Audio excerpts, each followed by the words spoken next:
Magandang gabi, Philippine Air Force. Narito ang magiging lagay at taya ng panahon ngayong linggo ng gabi at sa mga susunod na araw.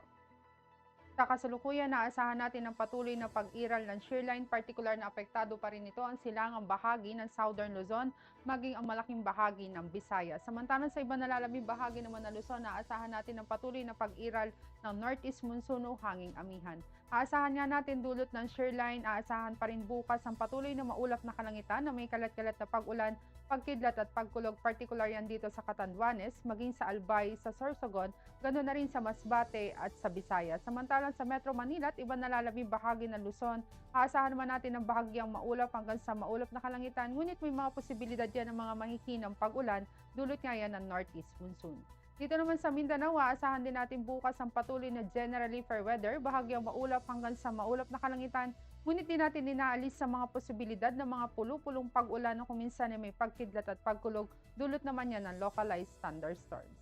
Para naman sa magiging lagay at taya ng panahon sa mga susunod na araw, pagsapit ng Martes hanggang Huwebes, aasahan pa rin natin ang generally fair weather, bahagyang maulap hanggang sa maulap na kalangitan na may mga posibilidad na mahihinang pag-ulan, partikular yan dito sa Metro Manila, ganoon na rin sa Cavite, sa Lipa, aasahan din dito sa Angeles, maging sa Puerto Princesa at Kalayaan Island.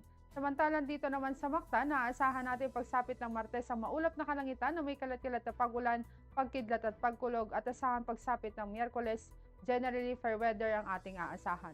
Samantalang dito naman sa Zamboanga, hanggang araw ng Miyerkules, aasahan natin ang generally fair weather, ngunit pagsapit ng Huwebes, asahan natin ang maulap na kalangitan na may kalat-kalat na pag-ulan, pagkidlat at pagkulog. Sa Davao hanggang Martes, asahan din natin ang generally fair weather, ngunit pagsapit ng Miyerkules, asahan natin ang maulap na kalangitan na may kalat-kalat na pag-ulan, pagkidlat at pagkulog. Para naman sa ating astronomical information, ang araw ay lulubog sa ganap na 17:55 dito sa Metro Manila at asahan natin sisikat bukas sa ganap na 06:24.